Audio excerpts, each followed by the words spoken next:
Hey, what's up, guys? You're now listening to Devo with Uncle Theo. Today is day 283, and we're going to cover Matthew chapters 23 through 24. Last time we left off with the king's rejection. He's been rejected in multiple ways, internally, externally, then the wholesale rejection of the nation, and so he starts to withdraw. And he was challenged one last time by each of the groups. And remember, we ended last time by the text saying no one was able to answer him a word, nor did anyone dare from that day on to ask him another question. And so we pick up in chapter 23, and Jesus said to the crowds and to his disciples, "The teachers of the law of the Pharisees sit in Moses' seat. So you must be careful to do everything they tell you, but do not do what they do, for they do not practice what they preach. They tie up heavy, cumbersome loads and put them on other people's shoulders, but they themselves are not willing to lift a finger and move them." And so what we learn here from the Pharisees, remember when we talked about the Pharisees and the Sadducees, we said that the Pharisees were men of the text. They accepted the entire Old Testament,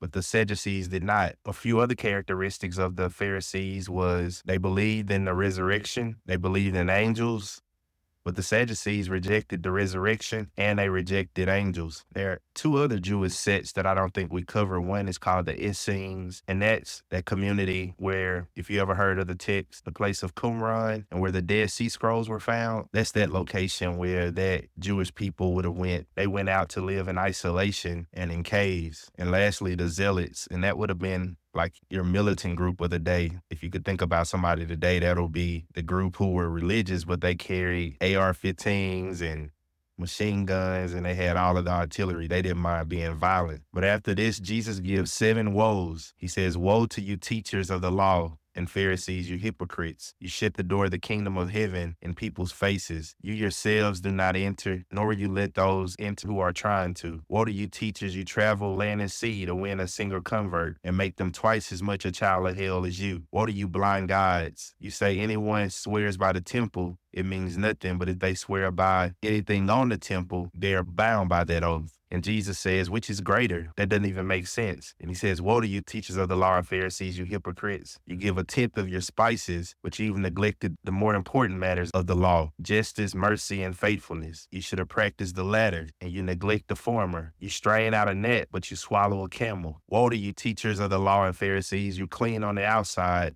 but inside are full of greed and self-indulgence." He says, "Clean the inside of the cup and dish, and then the outside will be clean also. Woe to you, teachers of the law and Pharisees and hypocrites. You are like whitewashed tombs. You look beautiful on the outside, but in the inside, full of bones of the dead and everything unclean. In the same way, on the outside, you appear to people as righteous, but on the inside, you're full of hypocrisy and wickedness. Woe to you, teachers of the law and Pharisees, you hypocrites. You build tombs for the prophets and decorate the graves of the righteous. And you say, if we had lived in the days of our ancestors, we would not have taken part with them in shedding the blood of the prophets. So you testify against yourself that you are the descendants of those who murdered the prophets." He says, go ahead and complete what your ancestors started. They're saying that they would have been righteous during the days of the prophets, but Jesus is telling them that they wouldn't. He already gave a story of the vineyard of where they seized the servants, they beat one and killed another and stoned the third. Then they sent more servants and they treated them the same way. And lastly, when he sent the son, they said, "Come, let's kill him as well." So Jesus is showing them, you would have rejected the prophets because you're rejecting me. And I'm the one not only who sent the prophets, I created them. And so lastly, in chapter 24, we get to what's called the Olivet Discourse. And so here in the Olivet Discourse, the best thing to help you interpret this is verse 3. It says here, as Jesus was sitting on the Mount of Olives, the disciples came to him privately. And listen to this. They said, "Tell us, when will this happen?" That's the first question. "And what will be the sign of your coming at the end of the age?" And so these are the two questions that are asked. When will this happen? And what would be the sign of your coming at the end of the age?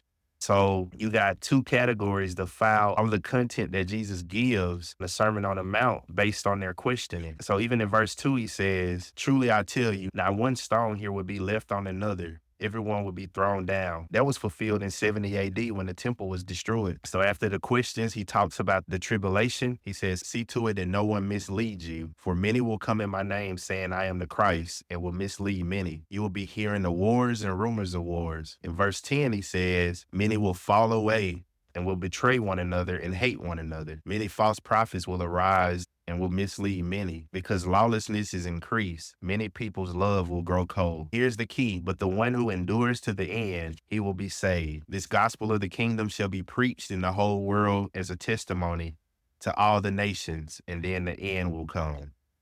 And he talks about the abomination of desolation, which was spoken through Daniel the prophet. About our study in Daniel, Jesus brings that up and gives more light surrounding the book of Daniel, which is the detestable thing causing a desolation in the holy place, in which Daniel was referring to. Remember Antiochus Epiphanes? He sacrificed pigs in the temple and he erected an altar to Zeus. And so Jesus plays off of this. He says you'll see something like that in the future as well. He ends with the parable of the fig tree, illustration of the days of Noah, and he closes with the two servants. And we'll pick up on this and we'll be able to go deeper on the Olivet Discourse. This is covered again in Mark 12 and in Luke 20 as well. But there's so many questions about the end times and even questions about what it'll look like, what happens to the church. Does the church endure this, or is the church raptured out of this? You got so many positions on each side. But I think the key here is to understand when you put Daniel, the Olivet Discourse, and Revelation together, the main message is going to get bad, but hang in there because God wars and God wins. Remember the statement, he who endures to the end shall be saved. Your responsibility is holding fast to the word of truth, the gospel of your salvation by which you are saved, and follow the example of all of your predecessors, like Paul, the rest of the apostles, and the author and finisher of your faith, Jesus Christ. So remember, even though we'll go deeper on this in times to come, just remember the central message is gonna get bad, but hang in there. God wars and he wins.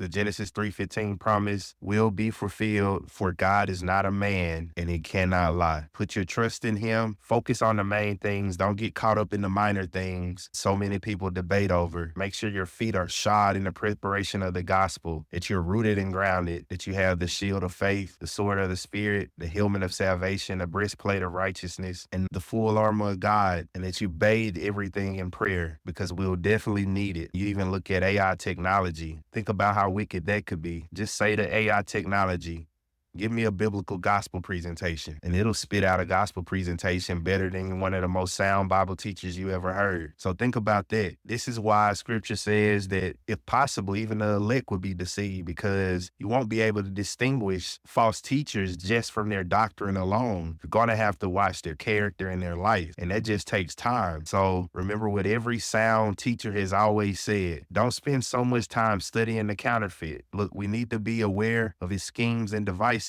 but study the genuine and you'll know the counterfeit when you see it. Stay prayed up and stay in your words, my friend, and let's endure to the end, because indeed it's going to get worse and worse. It's going to get bad, but hang in there. God is in control. You guys take care and have a good day.